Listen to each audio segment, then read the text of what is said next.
연회장의 화려한 유리 조명이 눈이 부시도록 빛나고 있었다. 나는 포도주 잔을 든 채 사람들 가장자리에 서서 유경서가 하객들 사이를 누비며 부드럽고 우아하게 웃음 짓는 모습을 지켜보았다. 오늘 그가 입은 짙은 회색 정장은 지난달 내가 직접 따라가서 맞춰준 것이었고, 소매의 소매 단추는 결혼 3주년 기념으로 내가 선물한 청담동 명품관 한정판이었다. 하지만 지금 그의 곁에 서 있는 사람은 내가 아니었다. 서유미는 연한 황금빛의 가슴이 깊게 파인 연회복을 입고 유경서의 팔짱을 낀 채 마치 생선을 훔쳐먹은 고양이처럼 얄밉게 웃고 있었다. 그녀가 입은 그 연회복, 나는 단번에 알아봤다. 지난달 유경서가 부산으로 출장을 갔다가 사온 것이었다. 나는 그게 내 선물인 줄 알았지만 결국 선물은 서유미였고 그 옷 역시 서유미의 것이었다. 나는 속으로 차갑게 비웃었지만 얼굴에는 아무런 표정도 드러내지 않았다. 3년의 결혼 생활 동안 나는 남들 앞에서 평정심을 유지하는 법을 진작에 깨우쳤기 때문이다. 오늘 만찬은 유성기업의 연말감사 연회로 참석한 이들은 하나같이 내로라 하는 업계의 사업 동반자들이었다. 유경서의 어머니 조영란은 한 달 내내 이 연회를 상류층의 거대한 사교 연회로 만들고 싶어 안달을 냈다. 엊그제만 해도 그녀는 전화로 내게 유씨 집안 망신시키지 말라고 귀에 못이 박히도록 훈계했었다. 오늘 밤 과연 누가 망신을 당하게 될지 내심 궁금해졌다. 경서 오빠, 손님들도 얼추 다 오신 것 같은데 우리도 그만 자리에 앉을까요? 서유미의 목소리는 한없이 나긋나긋했다. 그녀는 고개를 들어 유경서를 바라보았고 그 눈빛에는 동경과 의존이 가득했다.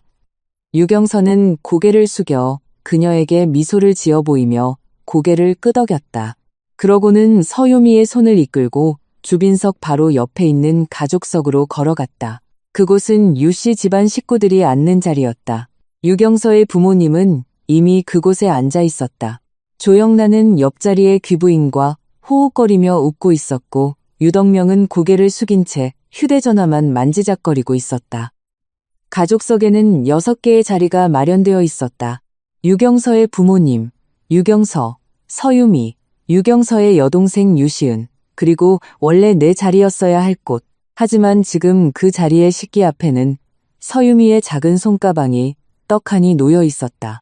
나는 3걸음쯤 떨어진 곳에 서서 유경서가 서유미를 위해 의자를 빼주는 모습을 똑똑히 지켜보았다. 서유미는 고마워요, 경서 오빠 하며 빵긋 웃고는 아주 당연하다는 듯 그 자리에 앉았다. 유경서도 그녀의 옆에 자리를 잡았다. 처음부터 끝까지 그는 나를 단 한 번도 쳐다보지 않았다. 조영란은 나를 발견했다. 하지만 그녀의 시선은 마치 값싼 장식품을 훑고 지나가듯 내 몸을 스치더니 이내 고개를 돌려 옆자리의 귀부인과 수다를 이어갔다. 가슴속에서 불길이 확 솟구쳤지만 나는 그것을 꾹 눌러 참았다.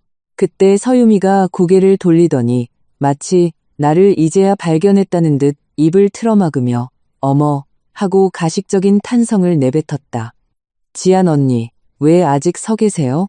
어머나, 혹시 자리가 모자란 건가요? 서유미는 눈을 동그랗게 뜨며 더없이 순진무구한 표정을 지었다. 그러고는 유경서를 돌아보며 경서 오빠, 우리가 자리를 하나 덜 마련했나 봐요 하고 말했다. 유경서가 그제야 눈을 들어 나를 쳐다보았다. 무심하고 거리감이 느껴지는, 심지어 약간의 짜증마저 섞인 눈빛이었다. 아래층에 일반 식당이 있어. 그가 말했다. 당신은 내려가서 적당히 좀 먹어. 아래층에 일반 대중식당이 있으니 나보고 거길 가라고? 내 남편이 자신의 회사 연말 연회에서 합법적인 아내를 아래층 식당으로 내쫓고 있었다. 그의 여비서가 내 자리를 차지했다는 이유로 말이다. 나는 들고 있던 포도주 잔을 꽉 움켜쥐었다. 손톱이 손바닥을 파고들어 저릿한 통증이 느껴졌다. 주변 자리의 하객들 중 몇몇이 벌써 이쪽의 소란을 눈치채고 수군거리기 시작했다. 안 들어도 그들이 무슨 말을 하는지 뻔했다. 저 여자 유 대표 사모님 아니야? 어떻게 비서가 가족석에 앉고 사모님은 자리가 없어? 쉿, 목소리 낮춰. 그때 조영란이 드디어 자리에서 일어나 내 쪽으로 두 걸음 다가왔다. 얼굴에 가식적인 미소를 띤 채 그녀가 목소리를 낮춰 내게 말했다. 지아나, 오늘 오신 분들은 다 사업하시는 귀빈들이다. 유미는 술도 잘 마시고 말주변도 좋아서 경서 옆에 앉으면 응대하는 데 도움이 되잖니. 너는 그런 거 할 줄도 모르고 여기 앉아봤자 멀뚱멀뚱 쳐다보기만 할 텐데 차라리 아래층에 가서 맘 편히 밥이나 먹고 오렴. 마치 나를 끔찍이 배려해주는 듯한 말투였지만 그 말을 내뱉고 난 뒤 그녀의 입꼬리에 숨기지 못한 득의 양양함이 걸려있는 것을 나는 똑똑히 보았다. 지난 3년간 조영란은 내게 끊임없이 눈치를 주었다. 내가 유경서와 결혼한 첫날부터 그녀는 내 집안이 평범하고 혼수가 초라하다며 내가 자기 아들에게 어울리지 않는다고 노골적으로 싫은 티를 냈다. 유경서가 고집을 부리지 않았다면 절대 나를 유씨 집안 문턱도 넘지 못하게 했을 거라는 말을 내 면전에서 한두 번 한 게 아니었다. 나는 3년을 참았다. 모든 것을 견뎌냈다. 하지만 오늘 그들은 내게 남은 마지막 알량한 체면마저도 짓밟아버리기로 작정한 모양이었다. 서유미는 그 와중에도 가증스럽게 내 편을 드는 척했다. 아휴, 지안 언니, 너무 오해하지 마세요. 전 정말 일 때문에 그러는 거예요. 오늘 중요한 고객분들이 얼마나 많이 오셨는지 보셨잖아요. 제가 경서 오빠 대신 술도 받아드리고 해야 해서요. 정신경 쓰이시면 제가 이 자리를 언니한테 양보할까요? 그녀는 말과 다르게 느린 동작을 찍듯 아주 느릿느릿 자리에서 일어나는 시자를 했다. 눈시울까지 붉히며 마치 세상에서 제일 억울한 일을 당한 것 같은 표정이었다. 유경서가 단숨에 그녀의 손을 잡으며 다시 주저앉혔다. 그의 목소리는 차갑고 단호했다. 내 자리는 여기야. 그러고는 고개를 들어 나를 쳐다보았다. 철없는 직원을 타일러 보내는 듯한 말투였다. 주지안, 오늘 중요한 자리야. 철 좀 들고 나 곤란하게 만들지 마. 나 곤란하게 만들지 마. 나는 갑자기 헛웃음이 터질 것 같았다.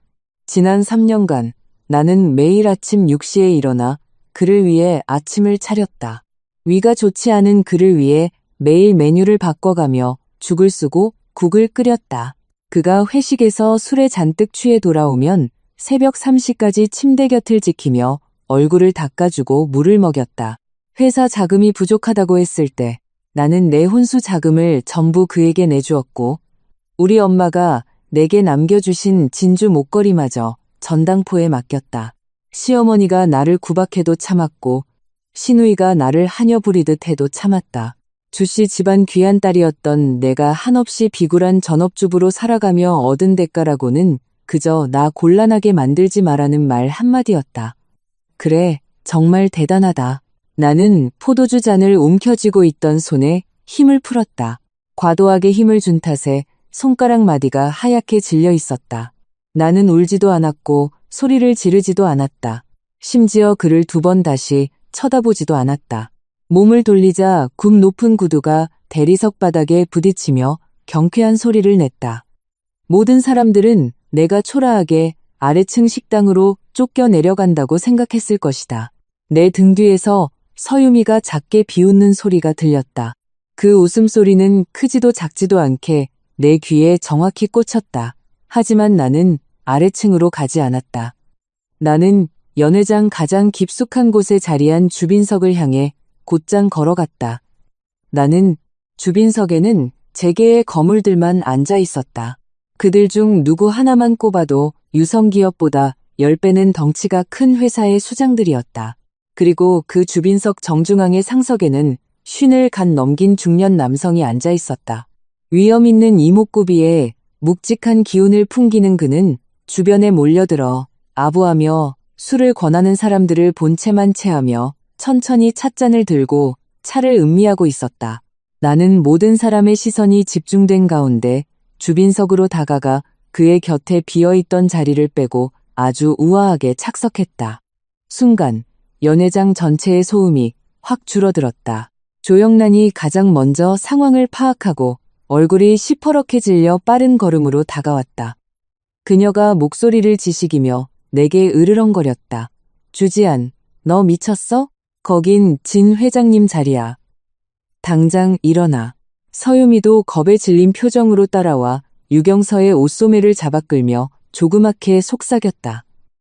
경서 오빠, 지안 언니 화가 나서 이성을 잃었나 봐요. 저긴 진 회장님 자리인데 어떡하려고 저러죠? 얼굴이 흑빛으로 변한 유경서가 다가와 내 팔을 낚아채려 손을 뻗었다. 주지안, 당장 일어나. 그의 손이 내게 닿기도 전에 나는 고개를 돌려 내 곁에 앉은 위험 있는 중년 남성을 바라보았다. 나는 입꼬리를 올려 가장 사랑스럽고 해사한 미소를 지었다. 아빠, 저 왔어요. 아빠라는 단어는 맑고 쩌렁쩌렁하게 울려 퍼지며 마치 고인물에 던져진 돌멩처럼 연회장 전체를 순식간에 쥐죽은 듯한 침묵으로 몰아넣었다. 유경서의 손이 허공에 멈췄다. 그는 마치 벼락을 맞은 사람처럼 그 자리에 얼어붙었다. 조영란은 입을 떡 벌린 채 얼굴에 주름살마저 경직되었고 눈은 튀어나올 듯 커졌다. 서유미의 얼굴에 피어있던 웃음기도 그대로 굳어버렸고 유경서의 팔짱을 끼고 있던 손은 자신도 모르게 스르르 풀렸다. 진국태가 찻잔을 내려놓고 나를 돌아보았다. 타인을 대할 때의 위엄과 무심함은 순식간에 사라지고 그 자리에는 넘치는 자애로움과 애틋함만이 가득했다. 그는 손을 뻗어 내 머리를 쓰다듬으며 웃음기가 섞였지만 미처 숨기지 못한 쉰 목소리로 말했다. 우리 꼴통딸, 드디어 집에 올 마음이 생겼어? 순간 눈시울이 붉어졌지만 나는 꾹 참아냈다. 울지 않고 고개를 돌려 내 등 뒤에서 각양각색의 표정을 짓고 있는 무리를 향해 여유롭고 당당하게 웃어 보였다. 여러분께 소개해 드릴게요. 나는 진국태의 팔짱을 끼고 주변 모든 사람이 똑똑히 들을 수 있도록 적당한 목소리로 말했다.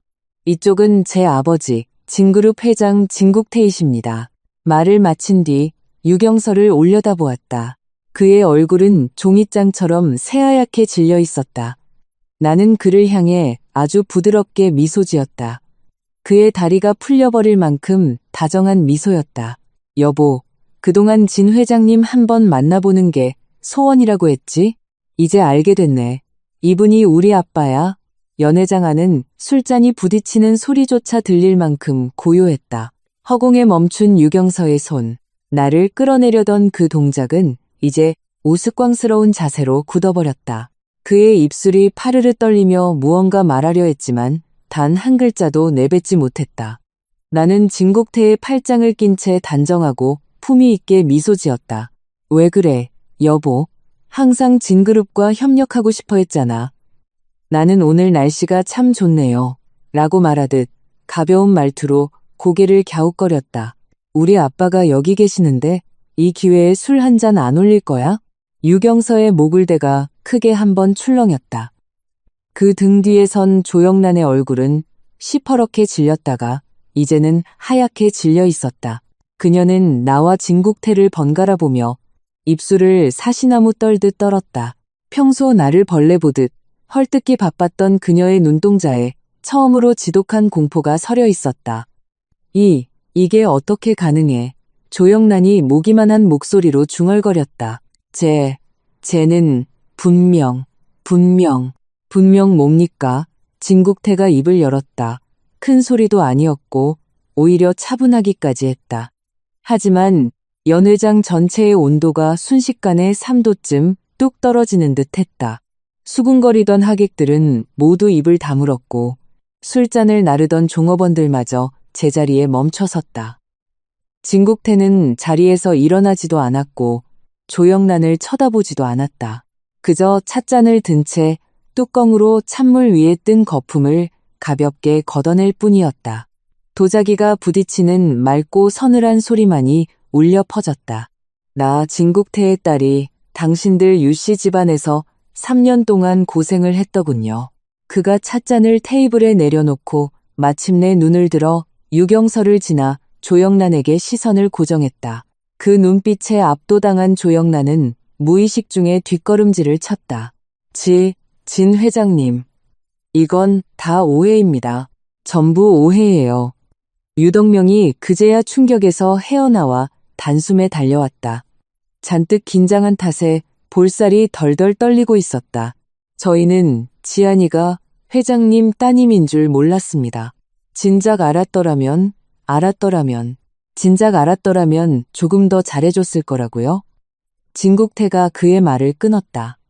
그의 말투에는 옅은 웃음기가 배어 있었지만 그 웃음은 얼음장처럼 차가웠다. 내 딸은 자신이 누구의 딸인지 밝혀야만 대접받을 자격이 생기는 겁니까? 유덕명은 말문이 막혀 얼굴이 시뻘겋게 달아올랐다. 나는 그렇게 당황해하는 유덕명의 모습을 보며 속이 후련하다기보다는 그저 씁쓸함을 느꼈다. 지난 3년간 유덕명은 집안에서 투명 인간이나 다름없었다. 조영란이 무슨 말을 하든 그는 잠자코 듣기만 했고 나를 위해 단 한 번도 편을 들어준 적이 없었다. 내가 하루 종일 부엌에서 고생해 만든 음식을 먹을 때도 그는 눈길 한 번 주지 않았다. 조영란이 나를 닥달할 때면 그는 소파에 앉아 신문만 보며 아무것도 듣지 못한 척했다. 그래놓고 이제 와서 다급해하는 꼴이라니. 서유미는 여전히 유경서의 곁에 선 채 핏기가 싹 가신 얼굴로 얼어붙어 있었다. 유경서의 팔짱을 꼈던 그녀의 손은 완전히 풀려 있었고 바닥에 발이 묶인 사람처럼 미동조차 하지 못했다. 그녀의 입술이 달싹거리며 무언가 말하려는 듯했다. 나는 그녀에게 기회를 주지 않았다. 서유미 씨. 나는 온화한 미소를 지으며 그녀를 바라보았다. 아까 내 남편 옆에 앉은 이유가 그를 도와 손님을 응대하기 위해서라고 했죠? 서유미의 얼굴은 하얘졌다가 빨개지기를 반복하더니 마침내 떨리는 입술로 간신히 한마디를 쥐어짜냈다. 지안 언니. 진 아가씨라고 불러요. 내가 봄바람처럼 부드러운 목소리로 그녀의 말을 끊었다. 아니면 진 양도 괜찮고. 아무튼 우리 아빠 성이 진 씨니까요. 진그룹의 그 진 씨 말입니다. 서유미의 얼굴이 완벽하게 백지장처럼 변했다. 이 말은 사실 그 자리에 있는 모두 들으라고 한 소리였다. 3년 전 내가 유경서와 결혼할 때 나는 외가의 성을 빌려 주지안이라는 가명을 썼다. 진씨 집안의 외동딸이라는 신분을 철저히 숨긴 채 유경서가 사랑하는 것이 정말 나라는 사람인지 아니면 다른 조건인지 확인하고 싶었다. 3년이 지난 지금 정답은 너무도 명백해졌다. 그가 사랑한 것은 내가 아니었다. 심지어 서유미도 아니었다. 그가 사랑한 것은 오직 자기 자신과 자신이 더 높은 곳으로 올라가게 해줄 사다리뿐이었다. 조영란이 마침내 정신을 차린 듯 크게 심호흡을 하더니 얼굴에 다시 억지 웃음을 띄었다. 이가 시릴 정도로 가식적인 웃음이었다. 지안아, 엄마의 착한 며느리. 그녀가 앞으로 나서며 내 손을 잡으려 손을 뻗었다. 너도 참, 이 아이가 어떻게 엄마한테 이렇게 오랫동안 비밀로 할 수 있니? 우린 가족이잖니. 무슨 오해가 있으면 좋게 풀면 되지 않겠어? 나는 몸을 틀어 그녀의 손을 피했다. 조 여사님. 나는 미소를 지으며 그녀를 쳐다보았다. 아까 저보고 아래층 일반 식당으로 가라고 하셨을 때는 우리가 가족이라는 말씀 안 하셨잖아요. 조영란의 손이 허공에서 굳어버렸고 그녀의 미소에 금이 가기 시작했다. 그건 엄마가 몰라서 그랬지 않니? 몰라서. 뭘 몰랐다는 거죠? 내가 고개를 갸웃거렸다. 내가 누군지 몰랐다는 건가요? 아니면 아내가 남편 곁에 앉아야 한다는 상식을 몰랐다는 건가요? 조영란은 내 질문에 꿀먹은 벙어리가 되었다. 이때 내내 침묵하던 유경서가 드디어 입을 열었다. 지안아. 그가 한 걸음 앞으로 다가오며 쉰 목소리로 불렀다. 내가 지금껏 단 한 번도 본 적 없는 복잡한 눈빛이었다. 우리 따로 얘기 좀 할 수 있을까? 나와 3년을 한 침대에서 잔 이 남자가 나는 처음으로 지독하게 낯설게 느껴졌다. 그의 미간은 찌푸려져 있었고 눈 밑에는 당혹감이 서려 있었지만 가장 크게 자리한 감정은 믿을 수 없다는 현실 부정이었다. 지난 3년간 자신에게 한없이 순종적이었던 아내가 진그룹의 외동딸이라는 사실을 그는 도무지 믿을 수 없었을 것이다. 자신이 그토록 찾아 헤매던 동아줄이 매일 밤 자신의 곁에서 잠들어 있었다는 사실을. 얼마나 우스운 일인가. 무슨 얘기요? 내가 웃으며 물었다. 유경서가 이를 꽉 깨물었다. 우리 문제에 대해서. 우리 문제라. 나는 웃음기를 머금은 채 그의 말을 따라했다. 당신이 비서를 주빈석 옆에 앉혀두고 합법적인 아내인 나를 아래층 식당으로 내쫓은 문제 말인가요? 유경서의 안색이 확 변했다. 지아나, 아까는 내가 생각이 짧았어. 사과할게. 하지만 유미는 정말 단지 뭐요? 나는 뒤로 한 걸음 물러나 진국태의 곁으로 다가갔다. 단지 당신의 비서일 뿐인가요? 단지 술자리를 돕는 사람일 뿐인가요? 아니면 내 자리를 꿰차게 만들고 싶었던 사람인가요? 유경서는 입을 뻐끔거렸지만 아무 말도 하지 못했다. 옆에 있던 서유미가 다급하게 끼어들었다. 지안 언니, 오해해요. 저랑 경서 오빠는 정말 아무 사이도 아니에요. 저는 그저. 그녀는 또 눈시울을 붉히며 세상 억울한 표정을 지어 보였다. 이 수법은 유경서에게나 통할지 몰라도 내겐 통하지 않았다. 서유미 씨.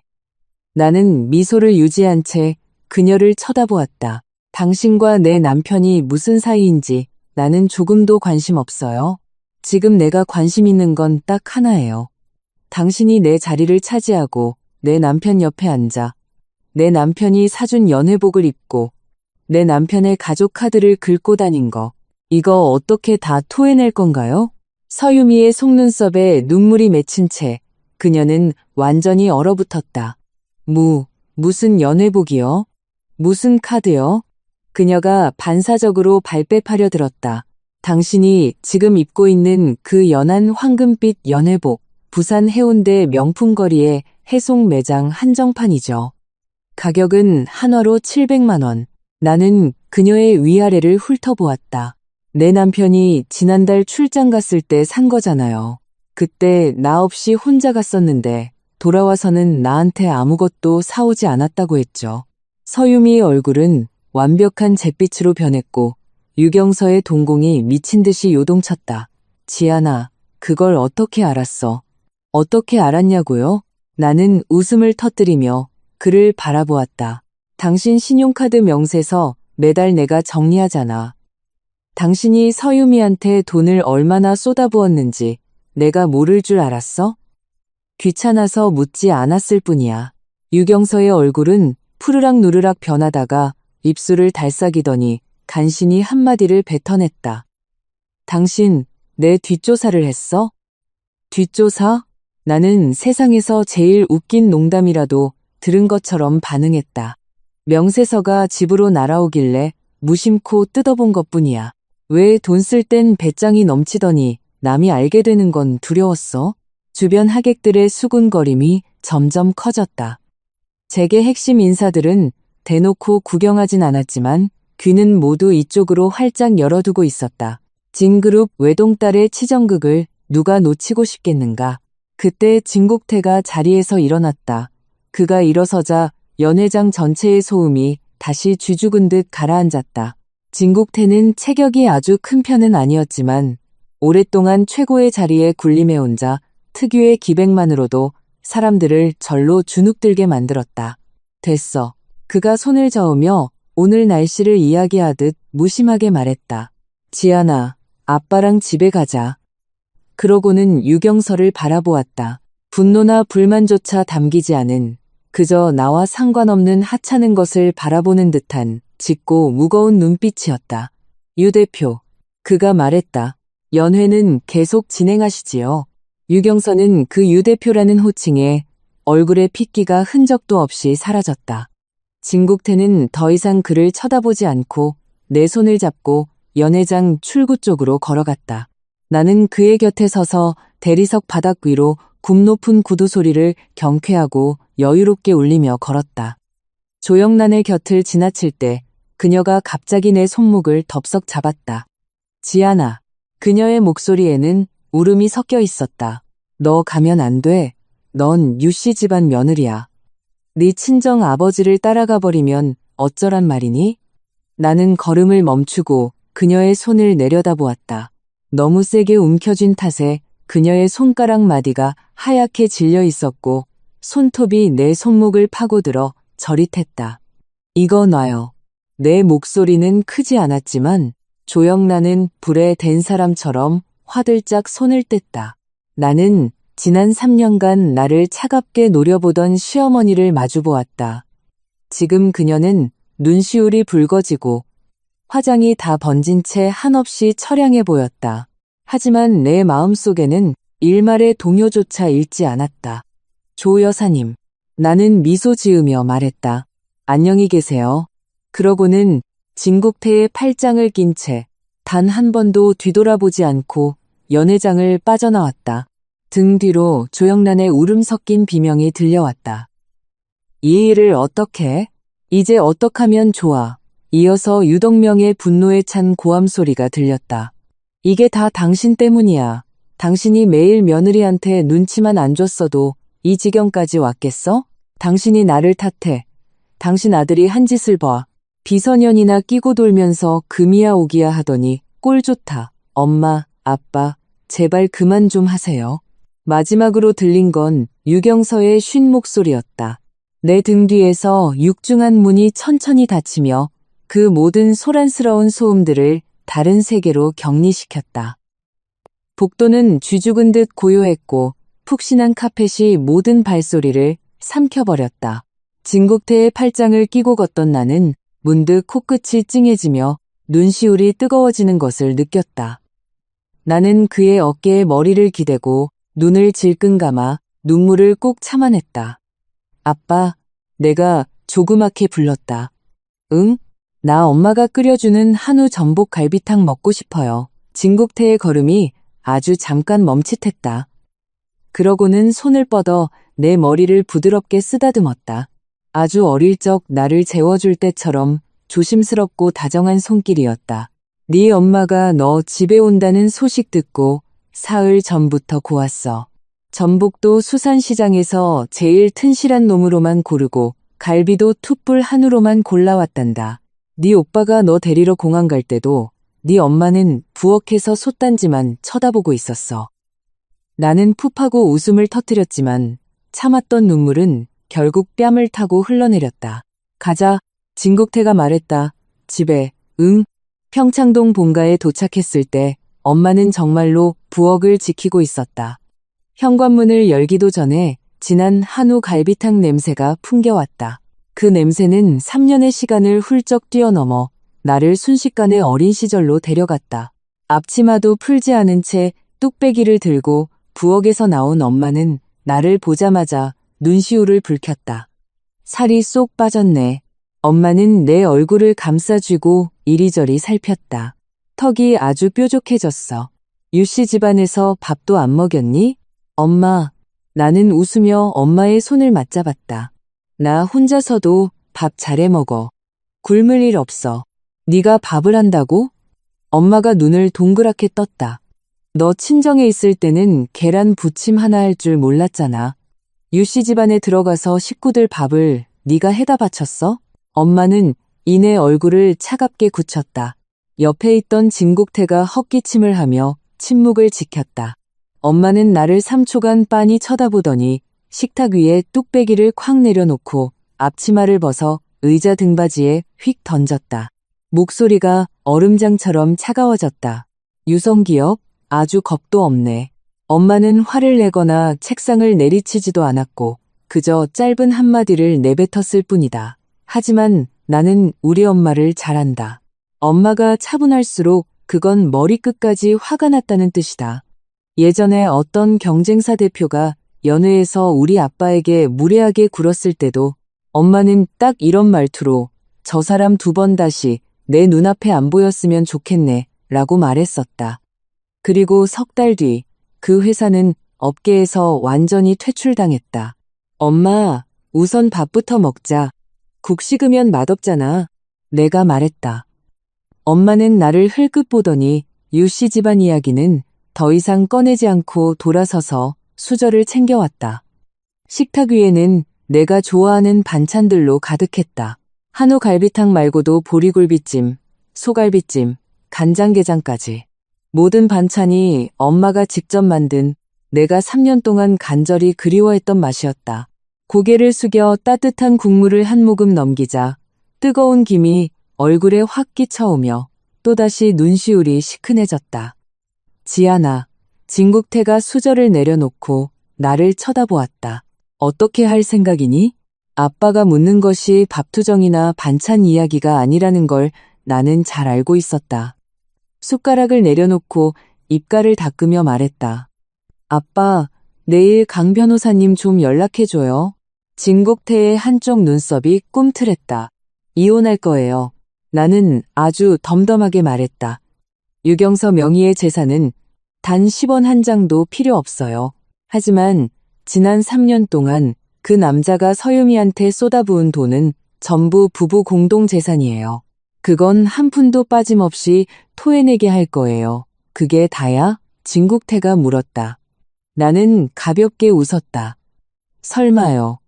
나는 휴대전화를 꺼내 번호 하나를 눌렀다. 전화는 금방 연결되었고 수화기 너머로 아주 정중한 목소리가 들려왔다. 진 아가씨, 분부하실 일 있으십니까? 상대방은 오늘 연회가 열린 최고급 숙박시설의 최지배인이었다. 그는 숙박업계에서 20년을 구른 베테랑이었고 진그룹은 그 시설의 최대 주주였다. 최지배인님. 나는 숟가락으로 국물을 천천히 휘저으며 말했다. 오늘 밤 유성기업에서 그쪽 대연회장을 빌렸죠. 서유미라는 여성 하객이 있을 텐데 그 사람 결제 내역 좀 확인해 주시겠어요? 이미 확인해 두었습니다, 아가씨.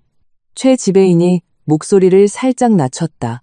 서유미 씨가 오늘 밤 유 대표 명의로 최고급 특시를 잡았습니다.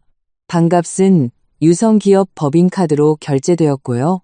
지난달에도 그 방에 3번 묵었는데 결제 방식은 모두 동일했습니다. 국물을 젓던 내 손이 잠시 멈췄다. 최고급 특실이라.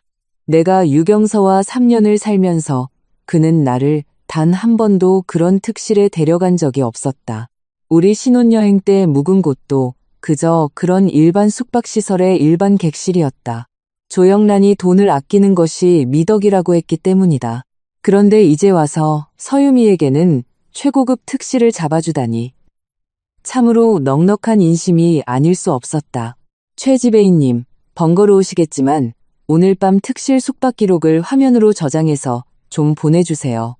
그리고 나는 잠시 말을 멈췄다. 보안부서에 연락해서 오늘 연 회장의 회사 기밀 유출 사건이 발생했다고 처리해 주시겠어요? 알겠습니다, 아가씨. 전화를 끊고 다시 국물을 떠먹기 시작했다. 옆에서 엄마가 뭔가 묻고 싶어하는 표정으로 나를 바라보다가 결국 참지 못하고 물었다.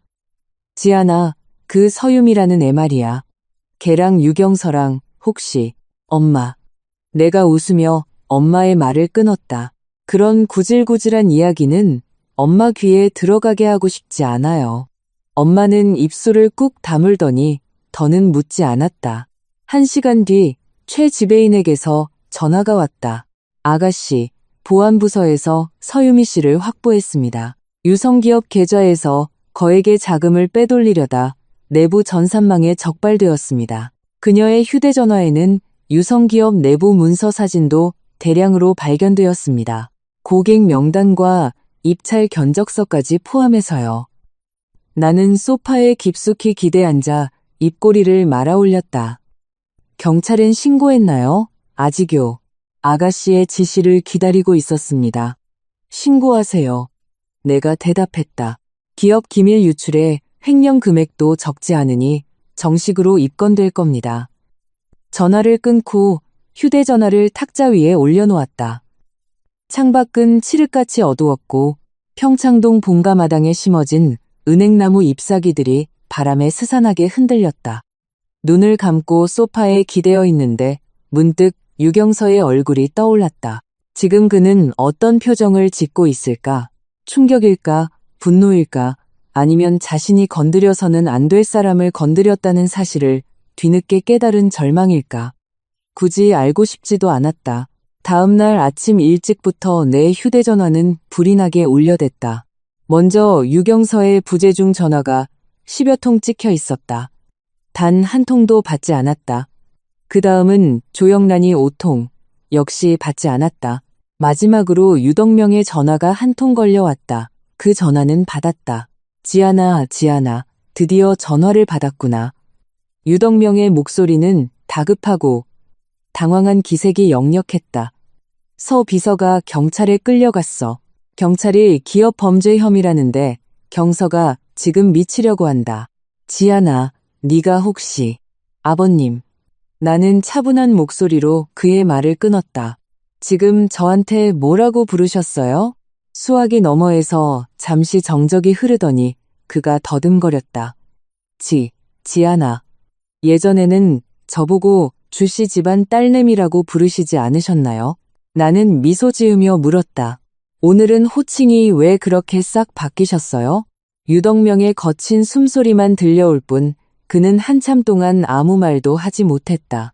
서유미 일은 제가 신고하라고 지시한 겁니다. 나는 소파에 더 편하게 기대어 앉아 휴대전화를 귀와 어깨 사이에 끼운 채 찻잔에 차를 따랐다. 유성기업 기밀을 빼돌릴 배짱이 있다면 그만한 대가를 치를 각오도 되어 있어야죠. 아버님, 제가 유성기업 내의 쓰레기를 치워드린 것에 대해 오히려 감사해야 하는 거 아닌가요? 하지만 경서 말로는 그 서류들이 대단한 기밀도 아니고 그냥 흔한 고객 명단이랑 견적서라던데. 나는 가볍게 웃었다. 아버님도 평생 사업하신 분이잖아요. 고객 명단과 견적서가 영업 기밀이 아니라고 생각하세요? 정 헷갈리시면 진그룹 법무팀을 보내서 자세히 설명해 드릴까요? 유덕명은 더 이상 반박하지 못했다. 나는 차를 한 모금 마셨다. 엄마가 나를 위해 특별히 내려준 백차의 달콤하고 쌉싸름한 여운이 길게 맴돌았다. 그리고 한 가지 더 말씀드릴 게 있어요. 찻잔을 내려놓으며 덧붙였다. 서유미가 어제 시설에서 잡은 최고급 특실, 유성기업 법인카드로 결제했더군요. 명백한 공금 유용이죠. 제가 이미 결제 내역 싹 다 뽑아놨어요. 이혼 소송할 때 다 증거로 쓸 겁니다. 이혼? 유덕명의 목소리가 날카롭게 치솟았다. 지아나, 네가 경서랑 이혼을 하겠다고? 그럼 안 할 줄 아셨어요? 나는 되물었다. 제가 유씨 집안으로 다시 돌아갈 것 같으세요? 돌아가서 아버님 식사 차려드리고 어머님 빨래해드리고 아드님이 딴 여자랑 저질러 놓은 쓰레기나 치우면서 살 줄 아셨냐고요. 전화기 너머로 기나긴 침묵이 이어졌다. 이윽고 유덕명이 무겁게 입을 열었다. 지아나, 지난 3년 동안 우리 유씨 집안이 너한테 몹쓸 짓을 했구나. 그의 목소리는 갑자기 10년은 폭삭 늙어버린 듯 했다. 하지만 나는 아무런 감흥도 느끼지 못했다. 뒤늦은 사과는 다 식어빠진 차 같아서 마셔봤자 쓰고 떫을 뿐 아무런 위로도 되지 않았다. 아버님, 유경서한테 전해주세요. 내가 말했다. 내일 사람 보내서 이혼 합의서 전달할 테니 도장 찍을 준비나 하라고요. 그리고 이제 회사엔 출근할 필요 없다고도 전해주시고요. 오늘 아침부로 진그룹에서 유성기업 인수 절차에 착수했거든요. 뭐라고? 유성기업을? 유성기업의 가장 큰 거래처들 전부 진그룹 협력사잖아요. 나는 덤덤하게 말했다. 유경서는 자기가 능력이 있어서 그 거래처들 뚫은 줄 알았겠지만 사실 다 저희 오빠가 뒤에서 손 써준 거였어요. 오빠가 그러더군요. 제가 유씨 집안 며느리 그만둘 거면 굳이 그 거래처들 유성기업에 남겨둘 이유가 없다고. 수화기 너머로 완벽한 정적이 내려앉았다. 이내 전화가 툭 끊어졌다. 그가 끊은 것인지 신호가 끊긴 것인지는 알 수 없었다. 나는 휴대전화를 내려놓고 자리에서 일어나 창가로 다가갔다. 마당에 은행나무 잎사귀가 절반쯤 노랗게 물들어 있었고 가을 햇살이 나뭇가지 사이로 스며들어 바닥에 금가루를 흩뿌려 놓은 듯 반짝였다. 마당에서는 엄마가 콧노래를 흥얼거리며 꽃에 물을 주고 있었고 아빠는 등나무 의자에 앉아 신문을 보며 이따금 다정한 눈빛으로 엄마를 바라보았다. 그 눈빛은 냉혹한 재계의 거물이라기엔 믿기지 않을 만큼 한없이 따뜻했다. 문득 3년 전 유경서와 결혼한 지 얼마 안 되었을 때의 어느 밤이 떠올랐다. 그가 지인의 결혼식에 나를 데려갔을 때 누군가 그의 아내는 무슨 일을 하냐고 물었다. 그는 잠시 주저하더니 그냥 집에서 살림해라고 대답했다. 마치 집에 가정부 하나를 들였다고 말하는 듯한 말투였다. 그때 나는 가슴 한구석이 찌르르 아팠지만 아무 말도 하지 않았다. 그가 나에게 잘해주기만 한다면 남들이 나를 어떻게 보든 상관없다고 생각했기 때문이다. 하지만 이제는 안다. 그가 나에게 베풀었던 다정함조차 지독하게 계산된 거짓이었다는 것을. 상념에 잠겨 있는데 휴대전화가 다시 울렸다. 이번에는 유경서가 보낸 문자였다. 딱 한 줄이었다. 지안아, 우리 한 번만 만나서 얘기할 수 없을까? 부탁할게. 나는 그 문자를 보며 말로 다 설명할 수 없는 짙은 피로와 환멸을 느꼈다. 3년 동안 그는 내게 단 한 번도 부탁한다는 말을 한 적이 없었다. 그런데 지금 나에게 애원하고 있다. 그가 애원하는 것은 나라는 사람이 아니라 내 신분이었다. 주지안이 아니라 진국태의 딸에게 비굴하게 엎드려 있는 것이었다. 나는 답장 없이 문자를 지워버렸다. 그리고 다른 번호로 전화를 걸었다. 오빠, 유성 기업 건은 어떻게 진행되고 있어? 전화기 너머로 진도윤의 낮고 묵직한 목소리가 들려왔다. 걱정 마. 이미 절차 다 밟고 있어. 유성 기업, 현금 흐름 뻔하잖아. 가장 큰 거래처 3곳 어제 날짜로 전부 계약 해지했고 오늘 은행권에서도 대출 회수 들어갔어. 길어야 한 달이면 파산 신청해야 할 거다. 한 달은 너무 길어. 나는 차갑게 말했다. 2주로 끝내.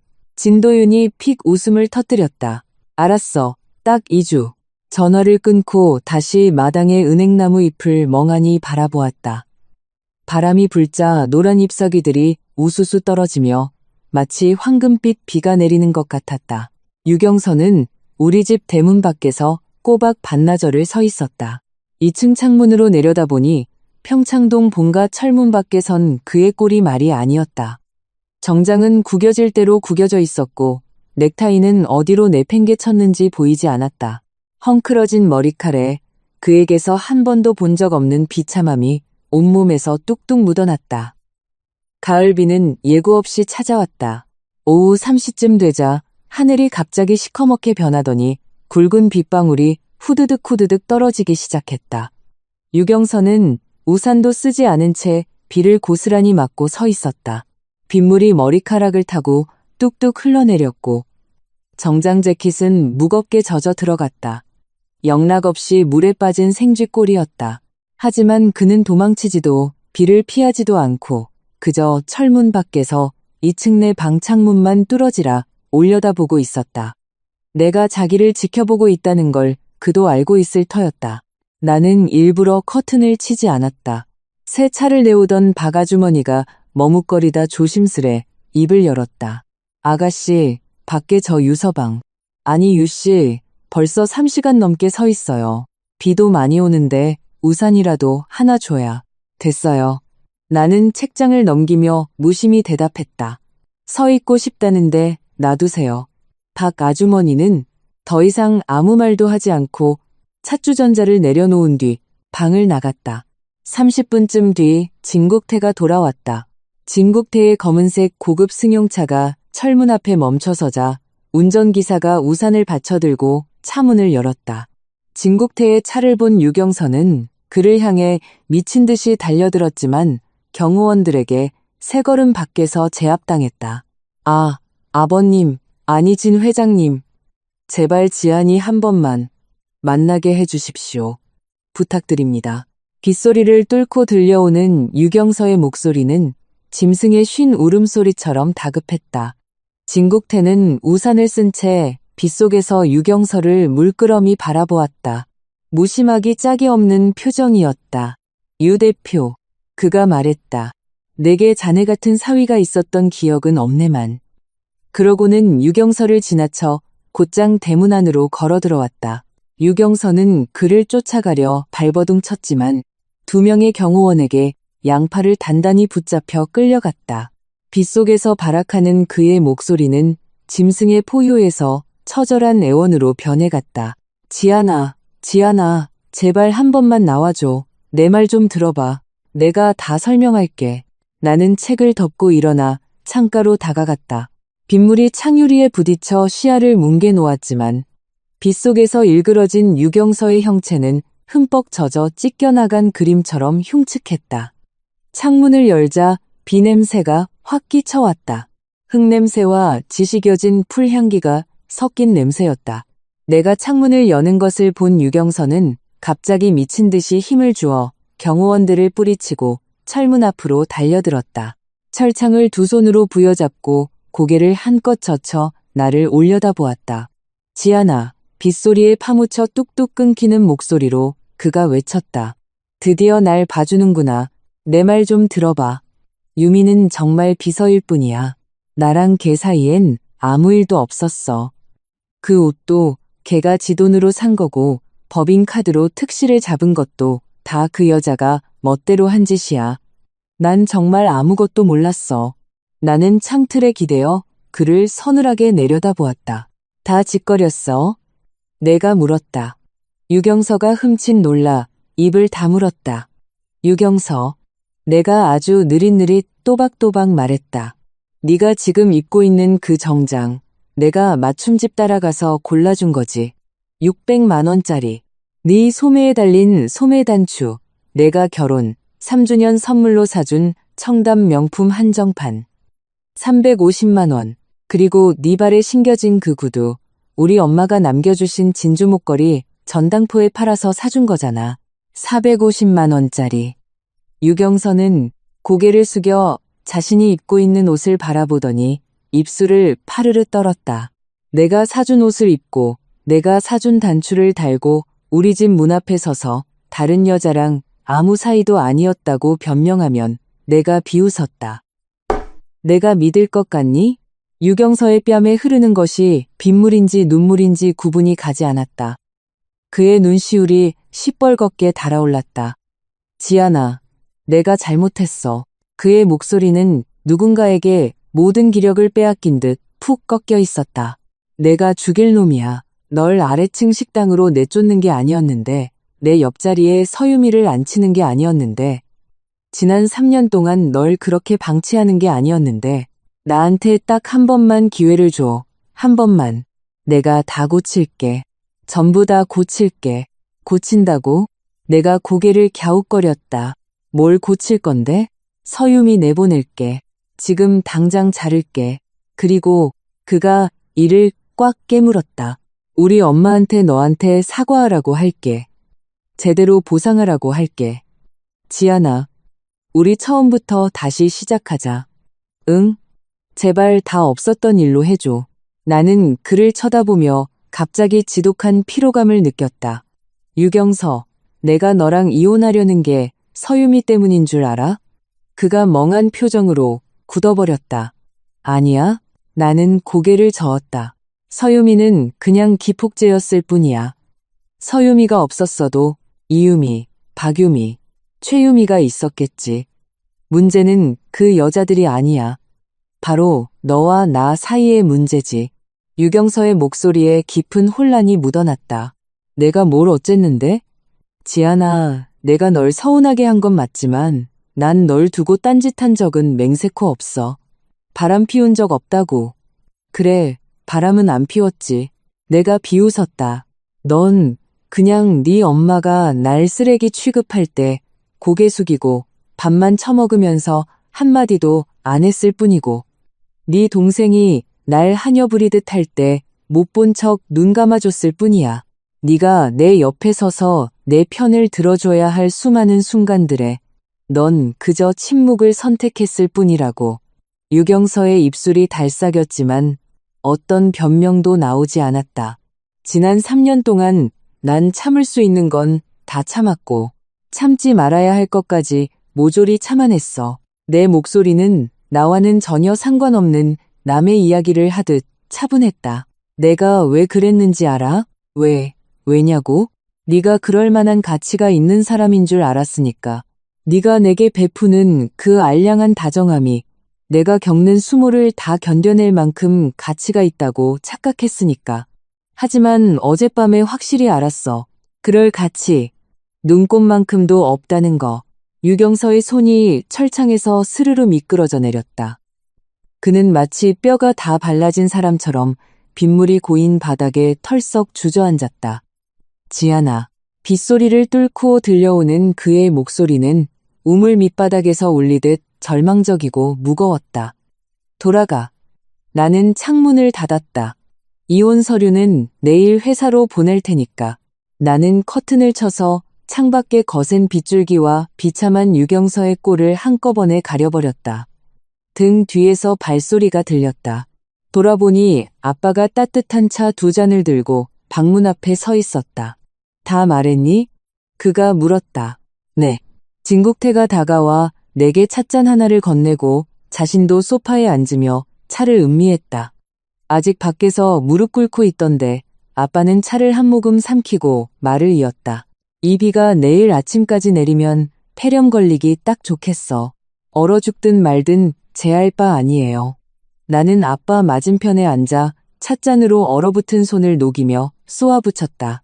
진국태는 늙은 아버지 특유의 복잡 미묘한 눈빛으로 나를 쳐다보았다. 너 어렸을 때 키우던 토끼가 죽었을 땐 하루 종일 대성통곡을 하더니 밖에서 멀쩡한 사람이 무릎을 꿇고 있는데 눈 하나 깜짝 안 하는구나. 토끼는 사람을 배신하지 않지만 사람은 배신하잖아요. 아빠는 잠시 침묵하더니 조용히 고개를 끄덕였다. 그래, 우리 딸 많이 컸네. 창밖에 빗방울이 점점 거세지며 창문을 깨뜨릴 듯 때려댔다. 유경서의 형체는 거친 빗줄기에 완전히 삼켜져 희미하게 꿇어앉은 윤곽만 보일 뿐이었다. 나는 고개를 숙이고 차만 마셨다. 창밖으로는 단 한 번도 시선을 주지 않았다. 밤 9시쯤 되자 비가 그쳤다. 박 아주머니가 들어와 유경서가 여전히 밖에서 무릎을 꿇고 있다고 전했다. 흠뻑 젖은 데다 입술까지 새파랗게 질려 온몸을 사시나무 떨듯 떨고 있다고 했다. 계속 꿇고 있으라 하세요. 내가 대답했다. 밤 11시. 조영란이 찾아왔다. 그녀의 차가 철문 밖에 멈춰섰다. 차에서 내리다 무릉덩이에 굽 높은 구두가 빠져 넘어질 뻔했지만 치마에 묻은 진흙을 털어낼 새도 없이 유경서 곁으로 달려가 울부짖으며 그를 억지로 일으켜 세우려 했다. 아들아, 무릎 꿇지 마. 엄마랑 집에 가자. 저 주지안이 대체 대수라고. 아비 잘 만난 거 빼고 뭐가 있다고 그래? 우리 유씨 집안은 저런 거 안 바란다. 유경서가 거칠게 그녀의 손을 뿌리쳤다. 거의 알아들을 수 없을 정도로 쉰 목소리였다. 엄마, 제발 돌아가. 안 가. 네가 여기서 무릎 꿇고 뭐 하는 짓이야? 저 기집애가 지 혼자 화난 거 가지고 널 밤새 비를 맞춰? 내가 가서 따질 거야. 조영란은 철문을 향해 돌진하려 했지만 경호원들에게 가로막혔다. 그녀는 쾅쾅 철문을 치며 집안을 향해 미친 듯이 소리쳤다. 주지안 당장 나와. 내 아들을 비를 맞춰? 네가 피도 눈물도 없는 년이지 인간이냐. 네가 며느리면 남편 떠받들고 사는 게 당연한 거지 뭘 그렇게 억울해해. 그 순간 2층 창문 하나가 벌컥 열렸다. 내 방 창문이 아니라 엄마 방 창문이었다. 대야에 물을 가득 담아 들고 나온 엄마는 아래를 내려다보지도 않고 그대로 휙 뿌려버렸다. 쉼 하는 소리와 함께 조영란은 머리부터 발끝까지 얼음장 같은 물벼락을 맞았다. 한마디만 더 짓거려봐. 엄마가 빈 대야를 창틀에 올려놓으며 싸늘하게 말했다. 다음엔 그냥 맹물이 아닐 테니까. 조영란은 정신이 반쯤 나간 채 그 자리에 멍하니 굳어버렸다. 머리카락에서 물이 뚝뚝 떨어졌다. 입을 떡 벌리고 무슨 말이라도 하려 했지만 우리 엄마의 살기 어린 눈빛과 마주치자 단 한 글자도 내뱉지 못하고 입을 다물었다. 우리 엄마는 젊은 시절 명문대 경영학과 수석 출신이었다. 진국태와 결혼한 후 내조에 전념하긴 했지만 결코 호락호락한 여자가 아니었다. 진그룹을 노리던 경쟁사 회장 몇 명을 뒤에서 쥐도 새도 모르게 날려버린 게 바로 우리 엄마였다. 조영란 같은 싸구려 아줌마가 나설 인물이 아니었다. 비도 그쳤고 물벼락도 맞았으니 엄마가 탁탁 손을 털었다. 네 아들이 꿇고 싶으면 꿇게 냅둬. 너도 꿇고 싶으면 옆에서 같이 꿇어. 근데 하나 명심해. 우리 집 앞 이 도로도 우리 진그룹 사유지야. 내일 아침까지 거기 죽치고 있으면 도로 점용료 청구할 줄 알아. 조영란의 얼굴이 푸르락 누르락 변하더니 한참을 바들바들 떨었지만 끝내 아무 말도 하지 못했다. 그녀는 유경서의 팔을 붙잡고 억지로 일으키려 했지만 그는 미동조차 하지 않았다. 엄마, 그가 모기 소리만 한 쉰 목소리로 말했다. 제발 가라고, 경서야. 그가, 경서야, 가라고. 그가 고개를 푹 숙인 채 오열했다. 제발 부탁이니까. 조영란의 눈시울이 시뻘겋게 달아올랐다. 진흙탕에 꿇어앉은 아들을 바라보는 그녀의 얼굴에서 분노는 안타까움으로 이내 끔찍한 절망으로 변해갔다. 그녀는 스르르 손을 놓더니 비틀거리며 차로 돌아갔다. 차에 시동이 걸리고 빨간 후미등이 어둠 속으로 멀어졌다. 유경서 혼자 철문 밖에 덩그러니 남아 무릎을 꿇고 있었다. 달빛이 그의 등 뒤로 길고 비참한 그림자를 만들어냈다. 나는 커튼을 치고 욕실로 들어갔다. 따뜻한 물줄기가 몸을 타고 내렸고 수증기가 피어올랐다.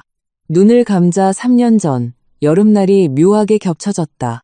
그때 나는 갓 대학을 졸업하고 유성기업 안내창구에서 행정직으로 일하고 있었다. 부사장이었던 유경서는 매일 아침 창구를 지나갈 때마다 내게 인사를 건넸다. 어떤 날은 커피를 사다 주었고 어떤 날은 야근하는 내게 야식을 챙겨주었다. 그는 3개월을 공들여 나를 쫓아다니며 세상에서 제일 좋은 여자라고 달콤하게 속삭였다. 결혼식 날 그는 평생 나만 보고 살겠다고 맹세했다. 그때의 나는 그 말을 진심으로 믿었었다. 물을 끄고 물기를 닦아낸 뒤 잠옷을 입고 욕실을 나섰다. 침대 탁자 위에 휴대전화 화면이 반짝였다. 유경서가 보낸 문자였다. 지안아, 미안해. 네가 만나줄 때까지 집 앞에서 계속 기다릴게. 나는 문자를 바로 지워버리고 방불을 끈 채 침대에 누웠다. 창밖의 달빛이 유난히 밝아 커튼 틈새를 비집고 들어와 방바닥에 은빛선을 그렸다. 눈을 감자 금세 잠이 들었다. 꿈도 없는 꿀잠이었다. 다음 날 아침 유경서는 여전히 그 자리에 꿇어앉아 있었다. 그의 입술은 바싹 갈라져 있었고 안색은 귀신처럼 창백했다. 새집처럼 헝클어진 머리칼에 구겨질 대로 구겨진 정장. 밤새 내린 차가운 이슬을 고스란히 맞은 그는 바들바들 떨고 있었고 입술은 자줏빛으로 질려 있었다. 나는 창가에 서서 그를 한참 내려다보다 돌아서서 1층으로 내려갔다.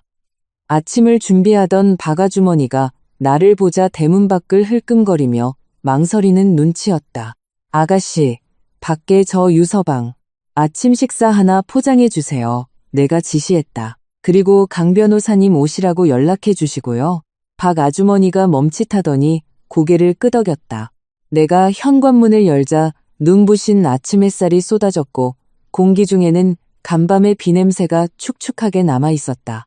대문이 열리는 소리에 유경서가 흠칫 고개를 쳐들었다.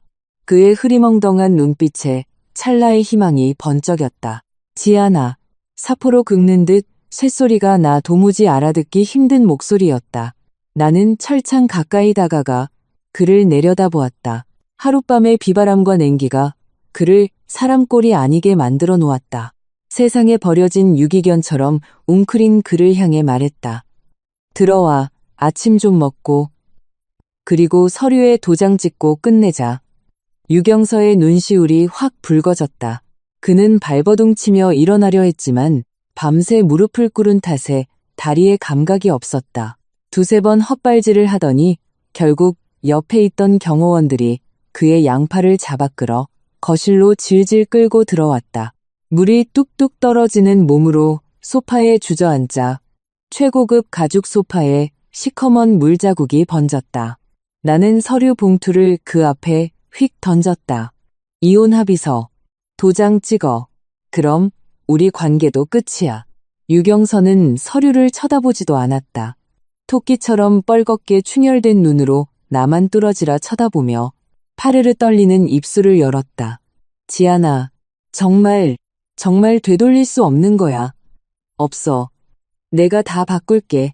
그의 목소리가 처절하게 흔들렸다. 진짜 다 고칠게. 네가 시키는 거 다 할게. 엄마한테 무릎 꿇고 사과하라고 할게. 서유미도 서울 바닥에서 영영 내쫓을게. 내가 널 처음부터 다시 쫓아다니게 해줘. 나는 소파 등받이에 기대어 그를 물끄러미 바라보았다. 그의 눈에는 핏발이 가득했고 눈가엔 깊은 웅덩이가 파여 있었다. 하룻밤 새 10년은 늙어버린 듯했다. 그의 손가락은 무릎을 감싸준 채 하얗게 질려 있었고 온몸이 미세하게 경련하고 있었다. 인정한다. 그 순간 아주 잠깐 마음이 약해질 뻔했다는 것을. 어찌됐든 내가 3년을 사랑했던 남자였으니까. 하지만 그 알량한 동정심은 그의 다음 한마디에 산산조각이 났다. 지아나. 그가 이를 꽉 깨물었다. 네가 끝내 이혼하겠다면 그럼 우리 유성기업은. 나는 피식 웃었다. 결국 끝까지 지회사 걱정뿐이구나. 유성기업이 뭐? 내가 일부러 모른 척 물었다. 네, 오빠가 어제 거래처 다 빼버렸잖아. 은행에서도 당장 빚 갚으라고 난리 났어.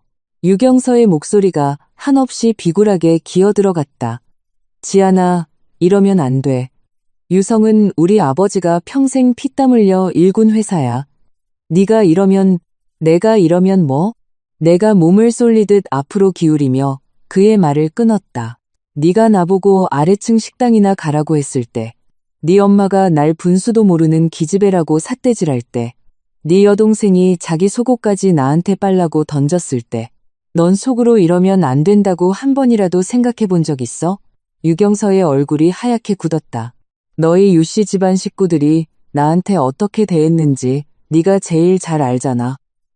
나는 다시 등받이에 편하게 기댔다. 내가 한 번도 따지고 들지 않았던 건 내가 호구라서가 아니라 벌레들이랑 말 섞기 귀찮아서 참았던 것뿐이야. 근데 이젠 못 참겠네. 너희가 날 어떻게 할 건데?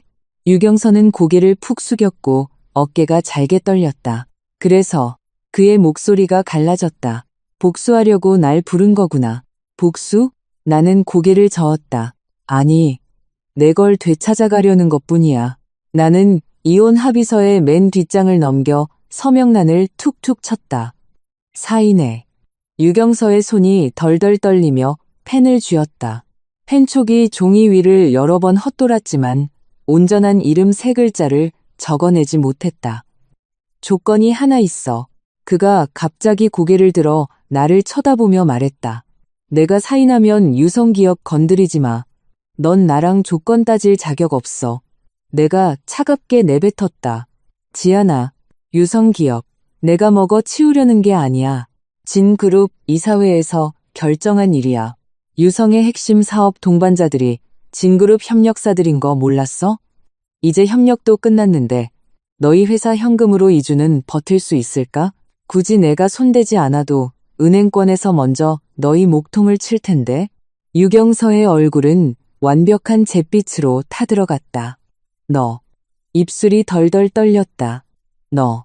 처음부터 이럴 작정이었지? 작정? 나는 실소를 터뜨렸다. 유경서, 내가 처음부터 이럴 작정이었으면 3년 전에 너랑 결혼하지도 않았어. 내가 미쳤다고 신분 숨기고 유씨 집안 며느리로 기어들어갔겠니? 네 엄마 구박이나 받으려고? 네 여동생 뒤치다꺼리나 하려고? 아니면 너가 허구한 날 독수공방시키고 딴 년들 끼고 연애나 쏘다니는 꼴 구경하려고? 유경선은 말문이 턱 막혔다. 난 너희들한테 3년이라는 시간을 줬어. 내가 누군지 똑바로 보길 기다리면서 말이야. 근데 너흰 안 그랬지. 나 괴롭히는 데만 혈안이 돼서 내가 누군지 쳐다볼 생각조차 안 했어. 나는 자리에서 일어나 창가로 다가갔다. 마당에 심어진 은행나무 잎이 바닥에 두껍게 깔려 있었다. 황금빛 낙엽 위로 햇살이 부서지며 얼룩덜룩한 그림자를 만들어냈다. 사인해. 나는 뒤돌아보지 않고 말했다. 사인하면 최소한 바닥까지 추해지는 꼴은 면하게 해줄 테니. 안 하면 내일 아침 경제신문 일면에 유성기업 파산기사 대문짝만하게 날 거야. 선택해. 등 뒤로 무거운 침묵이 흘렀다. 이윽고 펜촉이 종이를 긁는 소리가 들려왔다. 가을바람에 낙엽이 쓸려가듯 작고 무력한 소리였다. 다 했어. 바싹 마른 우물 밑바닥에서 울려 퍼지는 듯 공허한 목소리였다. 나는 몸을 돌려 다가가 이혼 합의서를 힐끗 쳐다보았다. 삐뚤빼뚤하게 갈겨 쓴 글씨는 예전에 자신만만하던 유경서의 필체와는 너무도 달랐다. 좋아. 나는 서류를 탁 덮었다. 이제 가봐. 유경서가 자리에서 일어섰다. 여전히 다리가 후들거렸다. 소파 팔걸이를 짚고서야 간신히 중심을 잡았다. 그는 내 쪽으로 입술을 달싹이며 무언가 마지막 말을 전하려는 듯했다. 지안아, 내가 사과할 필요 없어. 내가 잘났다. 어떤 말은 그저 네 죄책감이나 덜려고 내뱉는 쓰레기에 불과해. 듣는 사람한텐 아무런 의미도 없으니까. 유경서는 목구멍 끝까지 차오른 말을 삼키고 돌아섰다. 비틀거리며 현관 쪽으로 한 걸음씩 걸어갔다. 문 앞에 다다랐을 때 그가 우뚝 멈춰섰다. 뒤돌아보지 않은 채 기어들어가는 목소리로 중얼거렸다. 지난 3년 동안 널 좋아했던 것만큼은 진짜였어. 문이 닫혔다. 나는 거실 한가운데 우두커니 선 채 이혼 합의서를 움켜쥔 손에 힘을 주었다. 그 얄팍한 사랑 참 싸구려 냄새나네. 텅 빈 거실을 향해 중얼거렸지만 대답하는 이는 없었다. 오직 창밖 은행나무 잎사귀가 사각거리는 소리만 남았을 뿐이다. 소파 곁으로 다가가 합의서를 탁자 위에 툭 던졌다. 박 아주머니가 따뜻한 우유 한 잔을 조심스레 내 앞에 내려놓았다. 아가씨, 괜찮으세요? 최고예요. 우유를 한 모금 마시며 웃었다. 태어나서 이렇게 기분 좋은 적이 없었네요. 휴대전화가 울렸다. 도윤 오빠였다. 지안아, 유성기업 인수 절차 싹 끝났어. 방금 이사회에서 결의안 통과시켰다. 그리고 한 가지 더. 서유미 사건 오늘 아침 재판 있었거든. 증거가 빼도 박도 못하게 확실해서 그 자리에서 유죄 인정했어. 형량은 얼마나 나왔는데. 기업 기밀 유출에 횡령액이 워낙 커서 징역 3년 떴어. 근데 걔가 법정에서 아주 놀라운 폭탄 선언을 하나 하더라.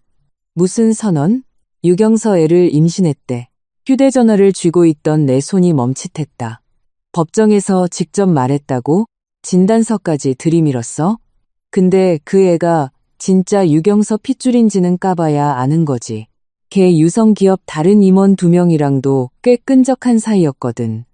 유경서 그 소식 듣고 얼굴 시퍼래져서 당장 친자 확인하자고 길길이 날뛰더라. 나는 잠시 침묵하다 피식 웃었다. 아주 잘 돌아가네. 유씨 집안 제대로 콩가루 됐네.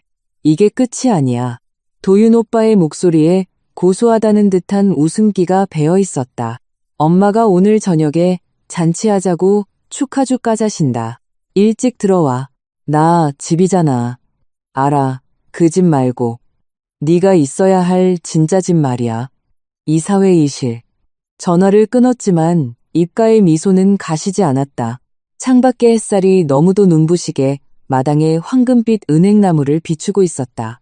나는 소파에 깊숙이 기대어 따뜻한 우유를 두 손으로 감싸 쥐었다. 3년 묵은 체증이 쑥 내려가는 기분이었다. 더 이상 억지로 숨죽이고 살 필요가 없었다. 합의서에 서명한 지 사흘째 되던 날, 조영란이 평창동 본가로 찾아왔다. 그녀 혼자가 아니라 유덕명까지 달고 왔다. 두 사람은 거실 한가운데 서 있었다. 조영란은 칙칙한 자주색 개량 한복을 입고 얼굴에 허옇게 분칠을 했지만 눈 밑에 시커먼 다크서클까지 가리지는 못했다.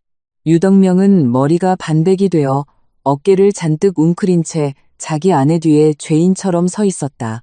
나는 박 아주머니에게 차를 내오라고 했다. 조영란은 앉지도 찻잔을 받지도 않았다. 그녀는 내 얼굴을 보더니 안면 근육을 파르르 떨다가 대리석 바닥에 털썩 무릎을 꿇었다. 쿵 하는 둔탁한 소리가 났다. 지아나. 조영란의 목소리에 울음이 터져 나왔다. 눈시울이 시뻘개졌다. 내가 부탁하마. 3년 동안 고부지간으로 지낸 정을 봐서라도 유성기엄마는 제발 살려다오. 나는 찻잔을 든 채 굽어보았다. 지난 3년 동안 내 앞에선 늘 목에 깁스를 한 것처럼 빳빳하던 여자가 내 발밑에 무릎을 꿇고 지아나 하고 부르고 있었다. 내 친정이 보잘것없다고, 혼수가 초라하다고, 술 한 잔 받을 줄 모른다고, 애도 못 낳는다고 온갖 구박을 하던 여자. 친척들 앞에선 나를 유경서가 주워 오네 취급했고 친구들 앞에선 거저 굴러들어온 싸구려 며느리 취급했던 여자였다. 나는 찻잔을 내려놓고 옆으로 한 걸음 비켜섰다. 그녀의 저를 받고 싶지 않았다. 조 여사님, 번지수 잘못 찾으셨네요. 잘못 안 찾았어. 조영란이 눈물을 쏟아냈다. 그 눈물 때문에 두껍게 바른 화장 위로 두 줄기 샘물이 흘렀다. 지아나, 지난 3년 동안 네가 마음고생 심했다는 거 안다. 다 이 시어미 탓이야. 눈이 삐어도 단단히 삐었지. 내가 속물이라 그랬어. 때리든 욕하든 다 달게 받을 테니까 제발 유성기엄마는 살려줘. 우리 경서 아빠가 평생 피땀 흘려 일군 회사잖니. 유덕명도 옆에서 눈시울을 붉히며 허리를 잔뜩 굽힌 채 갈라진 목소리로 거들었다. 지아나, 나도 이렇게 무릎을 꿇으마. 제발. 그가 덩달아 무릎을 꿇으려 했다. 됐어요. 내 목소리는 크지 않았지만 유덕명의 무릎은 공중에서 그대로 얼어붙었다. 끝내 바닥에 닿지 못했다. 전 이제 그쪽 집안 며느리가 아니에요. 어르신들이 제게 무릎을 꿇으시면 제 수명만 줄어듭니다. 나는 소파 팔걸이에 기대앉아 무심히 말했다. 유성 기업 인수권은 제가 맘대로 하는 게 아니에요. 진그룹의 정당한 비즈니스 결정입니다. 저한테 이러셔봤자 아무 소용없습니다. 소용있어, 소용있어. 조영란이 무릎걸음으로 두쯤 다가왔다.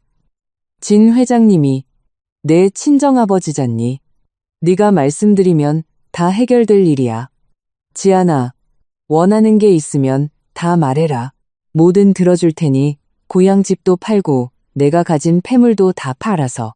예전에 저보고 유씨 집안 주제 파악도 못하고 기어들어온 싸구려라고 하셨죠? 내가 그녀의 말을 끊고 방긋 웃었다. 근데 지금은 그 싸구려한테 유씨 집안 목숨줄이 달려있네요. 조영란의 얼굴이 마치 딱이라도 한 대 맞은 것처럼 시뻘겋게 달아올랐다. 입술만 바들바들 떨 뿐 아무 말도 잇지 못했다. 유덕명이 옆에서 깊은 한숨을 내쉬었다. 갑자기 20년은 늙어버린 듯한 목소리였다. 지아나, 네 시어미, 영란이가 입이 험해서 미운 털 박힐 짓을 많이 하긴 했다만 그래도 네 시어머니 아니냐. 네가 유씨 집안에 들어와서 먹여주고 재워주는데 우리가 널 굶기기라도 했냐. 굶기진 않았죠. 내가 고개를 돌려 그를 쏘아보았다. 아버님, 제가 지낸 방은 안방이 아니라 손님용 객실이었어요. 밥은 제 손으로 차려 먹었고 심지어 시댁 식구들 밥까지 다 챙겨 바쳤죠. 어머님께서 저한테 쌍욕을 퍼부을 때 아버님 한마디라도 거드신 적 있나요? 아가씨가 저를 벌레 보듯 할 때 아버님 한 번이라도 속상해 하신 적 있냐고요? 유덕명의 얼굴이 하얗게 질리며 입술만 달싹일 뿐 아무 말도 하지 못했다. 제가 쫓겨나지 않고 유씨 집안에 붙어 있었던 게 어르신들의 훌륭한 자비 덕분이었나요? 자리에서 일어나 무릎 꿇은 조영란을 내려다보며 덧붙였다. 그걸 은혜라고 부르지 않아요. 그저 제가 쓸모 있어서 단물 빠질 때까지 빨아먹은 것뿐이지. 조영란의 눈물이 더 굵어졌다. 그녀가 갑자기 내 다리를 왈칵 끌어안았다. 지아나, 엄마가 이렇게 빌게. 내가 이렇게 머리라도 대슬게. 그녀는 진짜로 대리석 바닥에 머리를 쿵궜다. 기분 나쁜 파열음이 울렸다. 나는 미간을 찌푸리며 뒤로 물러나 그녀의 손에서 다리를 뺐다. 조 여사님, 머리를 깨부숴도 소용없습니다. 유성기업 인수는 철저한 사업상의 결정입니다. 제 개인적인 감정과는 무관해요. 저한테 이러고 있을 시간에 당장 길바닥에 나앉게 생길 직원들 밀린 월급 챙겨줄 국리나 하세요. 파산할 때 하더라도 그나마 덜 추하게요. 조영란은 온몸에 뼈가 다 발라진 사람처럼 바닥에 엎드려 어깨를 미친 듯이 들썩였다. 바로 그때 현관문 밖에서 시끄러운 소음이 들려왔다. 이거 놔. 나 들여보내달라고. 나 유경서 애가 졌어. 유씨 집안 식구들 다 당장 튀어나오라 그래. 날카롭고 신경질적인 광기에 찬 목소리였다. 서유미였다. 나는 한쪽 눈썹을 까딱이며 박 아주머니를 쳐다보았다. 눈치를 챈 박 아주머니가 현관으로 걸어가 대문을 벌컥 열었다. 서유미가 폭풍우처럼 거실로 밀고 들어왔다. 잔뜩 구겨진 인부복 차림에 머리칼은 헝클어져 있었고 화장은 떡이 져 귀신꼴이었다. 불러온 배를 보아하니 임신 몇 개월은 좋게 되어 보였다. 서유미를 발견한 조영란은 마치 전기라도 뱀에 물린 사람처럼 바닥에서 튀어올랐다. 이 몹쓸 년, 네가 여기가 어디라고 감히 쳐들어와. 서유미가 코웃음을 치며 한 손으로 허리를 짚고 다른 한 손으로 자기 배를 가리켰다. 내가 왜 못 와요? 내 뱃속에 유씨 집안 핏줄이 들어있는데 아줌마네 식구들이 나한테 똑바로 보상 안 하면 나 이 애 낳아서 평생 내가 키울 거예요. 그럼 서울 바닥에 소문 쫙 깔리겠죠? 유씨, 집안 귀한 장손이 사생아라고. 조영란의 얼굴이 백지장처럼 하얗게 질려 입술을 파르르 떨었다. 그녀가 텐 고개를 돌려 유덕명을 쏘아보았다. 들었어? 들었냐고. 저게 바로 당신 잘난 아들이 쳐놓은 덫이야. 유덕명의 얼굴 역시 창백했다. 그는 서유미의 배를 쳐다보며 경악과 혐오가 뒤섞인 눈빛을 보냈다. 하지만 서유미는 당당했다. 아니, 오히려 의기양양하게 득이만면한 표정으로 배를 내밀며 소파로 다가와 털썩 주저앉아 다리까지 꼬았다. 조아줌마, 너무 열올리지 마세요. 내가 유씨 집안대를 이어줄 1등 공신이잖아요. 그렇게 손자 타령하더니 여기 생겼는데 기뻐해야 하는 거 아니에요? 조영란은 화가 나서 온몸을 바들바들 떨었다. 손가락으로 서유미를 가리키며 한참을 떨다가 간신히 한마디를 쥐어짜냈다. 너 이 발칙한 년이 얼굴이 두껍기도 하지. 서유미가 픽 웃었다. 아주 서늘한 미소였다. 내 꼴이 지금 이런데 체면이 밥 먹여줘요? 유경서가 내 배 부르게 해놓고 이제 와서 나 몰라라 입싹 닦으려고? 어림없어. 나랑 결혼하든가 아니면 위자료 10억 내놔. 안 그러면 이 애 낳아서 유성기업 본사 1층 중앙홀에 버려두고 갈 테니까. 너 경찰에 잡혀갔다며. 어떻게 기어나온 거야? 조영란이 앙칼지게 소리쳤다. 보석으로 풀려났지. 서유미가 어깨를 으쓱하며 대수롭지 않게 말했다. 임산부는 법적으로 보호받거든요. 왜요? 실망했어요? 조영란의 눈알이 당장이라도 튀어나올 것 같았다. 그 뱃속에 든 게 우리 경서 핏줄인지 아닌지 어떻게 알아? 너같이 사내놈들 후리고 다니는 걸레 같은 년이 누구 애를 임신했는지 어떻게 아냐고. 친자 확인하면 되죠. 서유미가 그녀의 말을 뚝 자르며 여유롭게 덧붙였다. 애 낳고 나서 유전자 검사해보면 알 거 아니에요.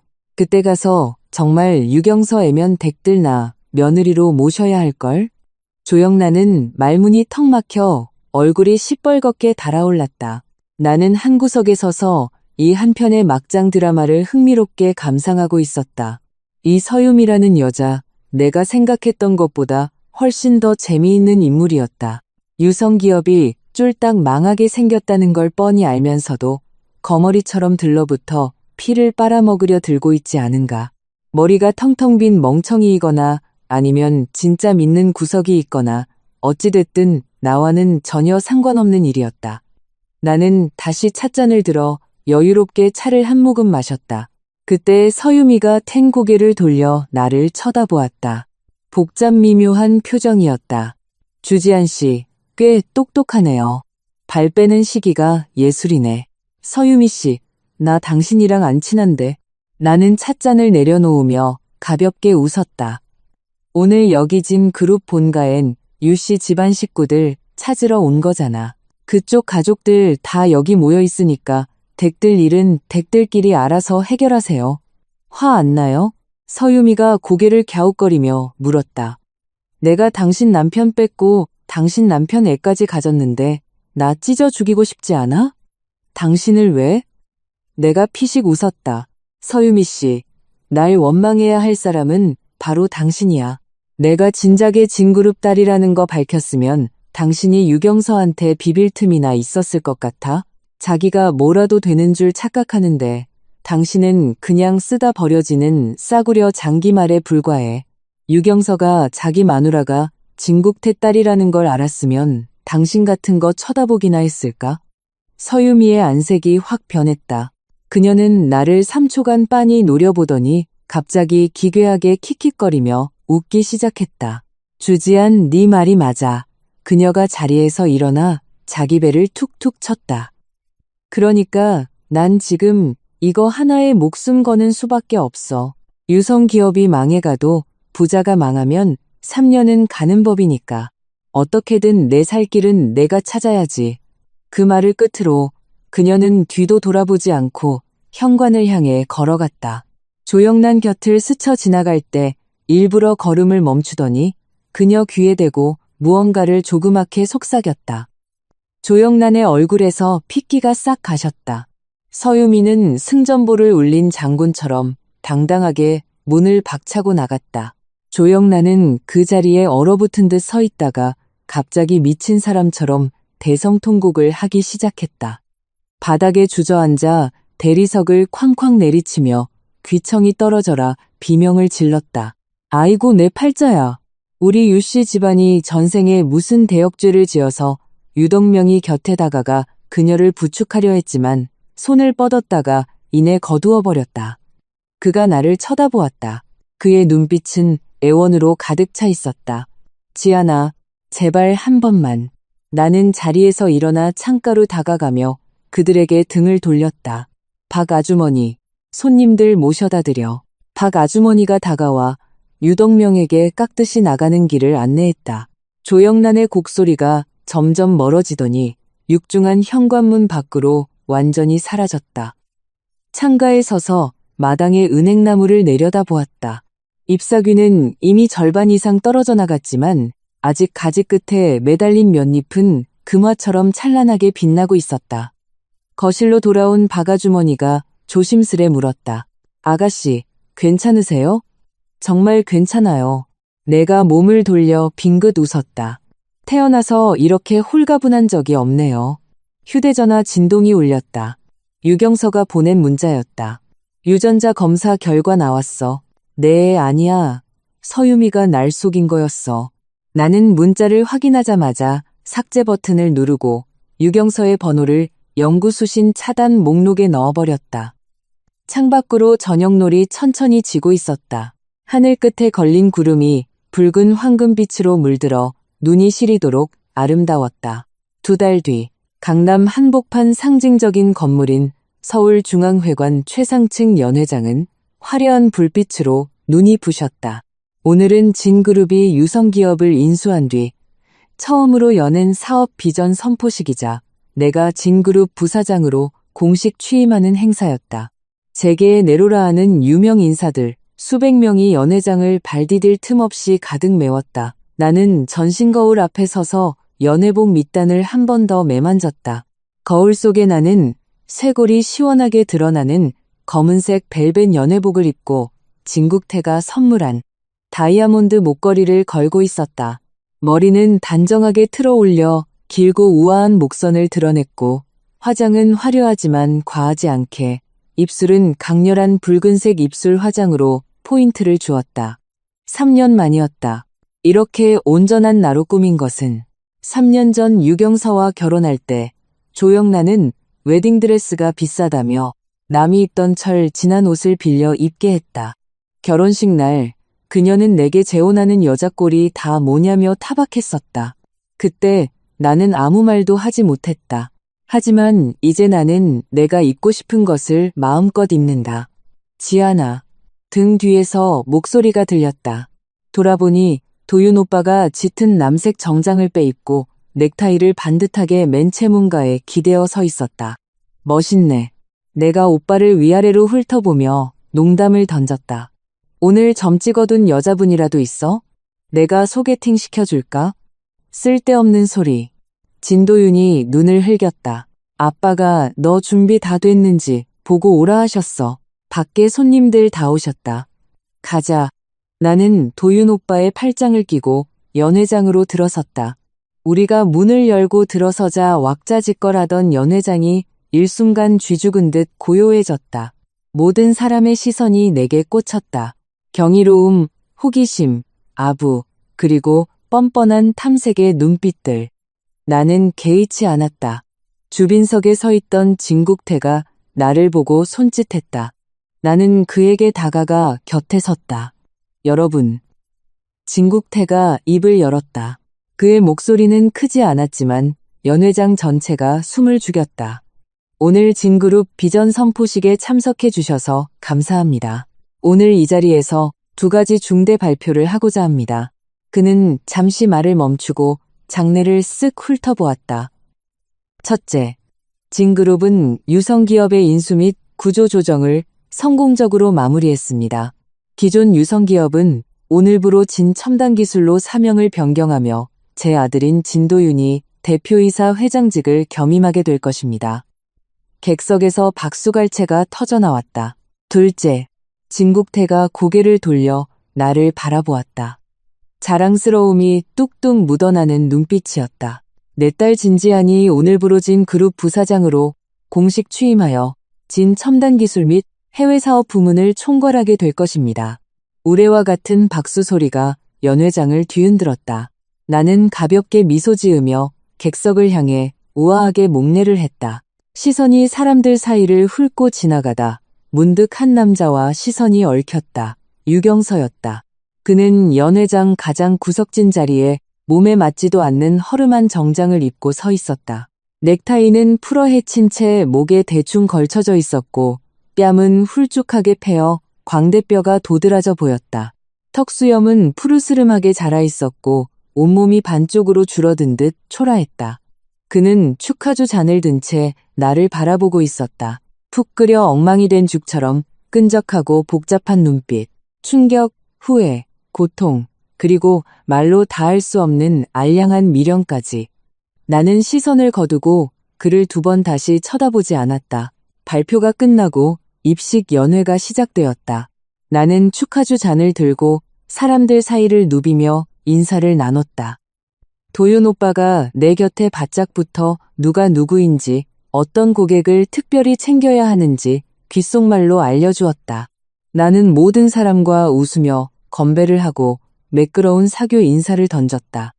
마치 태어날 때부터 이 자리에 있었던 사람처럼 완벽하게 지아나 등 뒤에서 부르는 소리가 났다. 돌아보지 않아도 누군지 알 수 있었다. 유경서가 내 옆으로 다가왔다. 그는 나보다 반놀은 더 컸지만 구부정하게 굽은 등 때문에 오히려 나보다 한참은 작고 초라해 보였다.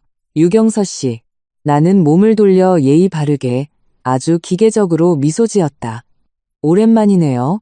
유경서의 목을대가 일렁였다. 무언가 말하려 입을 벙긋거리다가 간신히 한마디를 쥐어짜냈다. 오늘 정말 아름답네. 고마워요. 나는 그를 스쳐 지나쳐 계속 사람들에게 인사를 건넸다. 그는 축하주 잔을 쥔 손을 미세하게 떨며 그 자리에 굳어버렸다. 30분 뒤 화장실에 들러 화장을 고치고 나오는데 복도 벽에 기대어 선 유경서가 보였다. 나를 기다리고 있었던 게 분명했다. 지아나, 나한테 딱 5분만 내줄 수 없을까? 그의 목소리는 쩍쩍 갈라져 있었고 눈빛은 처절한 애원으로 가득했다. 복도의 환한 조명이 그의 지치고 늙어버린 얼굴에 주름 하나하나를 잔인하게 비추고 있었다. 할 말 있으면 여기서 해요. 나는 발걸음을 멈추고 3미터쯤 떨어진 반대편 벽에 몸을 기댔다. 유경서는 그 3미터의 아득한 거리를 실감한 듯 눈빛이 허물어졌다. 그가 바짝 마른 입술을 혀로 축였다. 서유미 뱃속에 있던 애, 내 핏줄 아니었어. 유성기업 파산한 건 알지? 우리 아버지가 빚 갚는다고 고향집까지 다 팔아넘기셨어. 우리 엄마는 지금 남의 집 식모살이 하셔. 그의 목소리는 점점 더 기어들어갔다. 내 동생은 학교 자퇴하고 지방공단으로 돈 벌러 내려갔어. 난 지금 신림동 월세 30만 원짜리 창문도 없는 고시원 살아. 그는 마치 나에게 보고를 하듯 아니면 혼잣말을 하듯 중얼거렸다. 오늘 여기 오기 전까지 난 내가 충분히 비참하게 바닥을 기고 있다고 생각했어.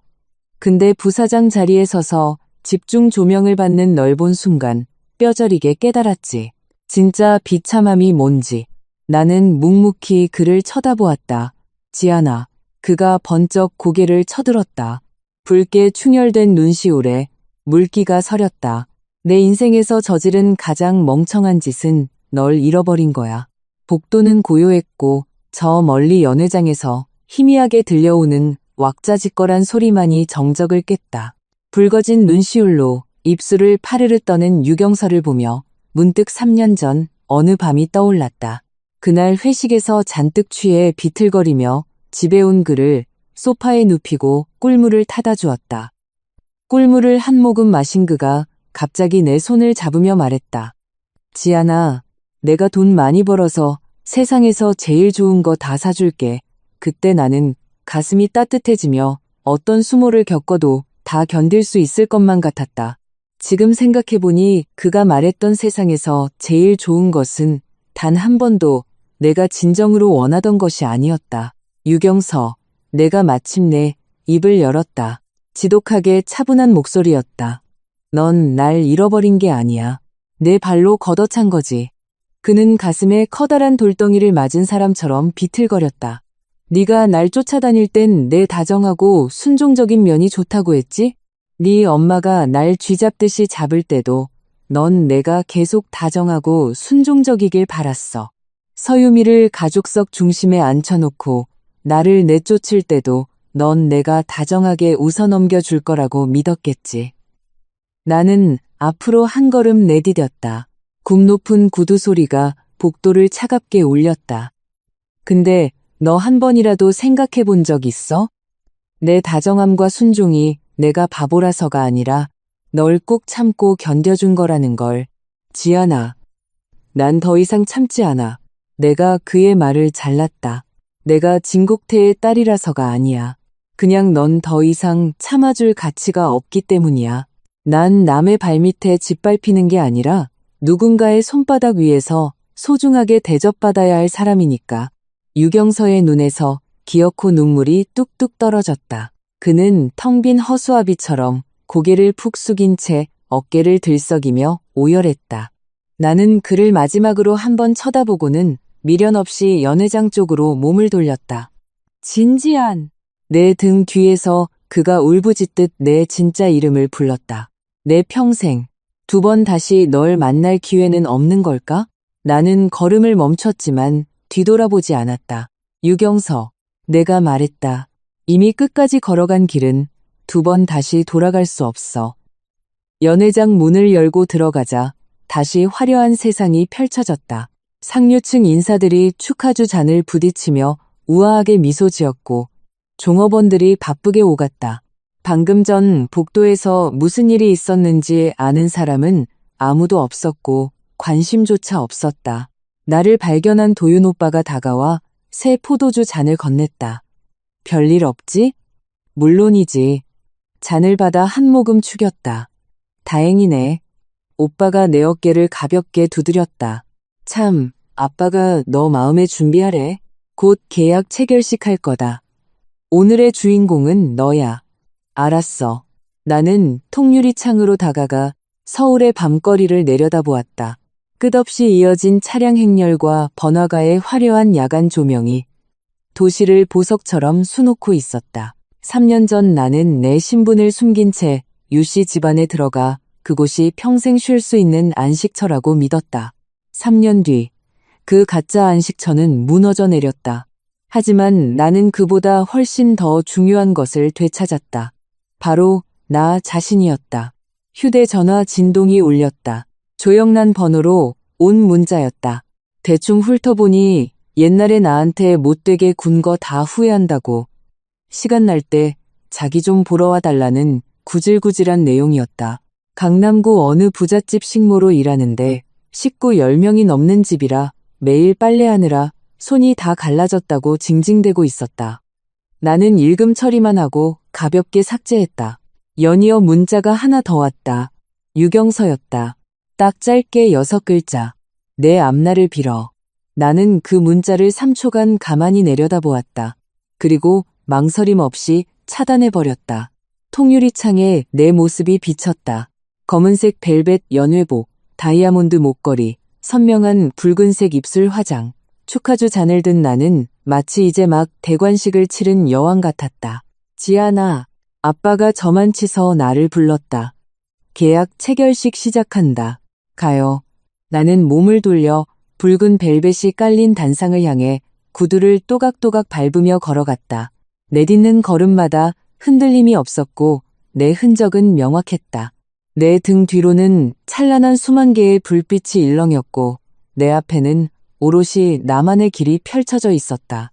문득 옛날에 들었던 문장 하나가 떠올랐다. 당신이 받은 상처는 당신 몸에서 가장 단단한 뼈가 될 것이다. 그리고 그 뼈는 남들이 걷지 못하는 길을 끝까지 걸어가도록 당신을 지탱해 줄 것이다. 단상 위, 진그룹의 로고가 눈부신 조명을 받아 찬란하게 빛났다. 나는 펜을 들어 계약서 마지막 장에 내 이름을 시원하게 휘갈겼다. 진그룹 부사장 진지한. 오늘부터 새로운 시작이었다.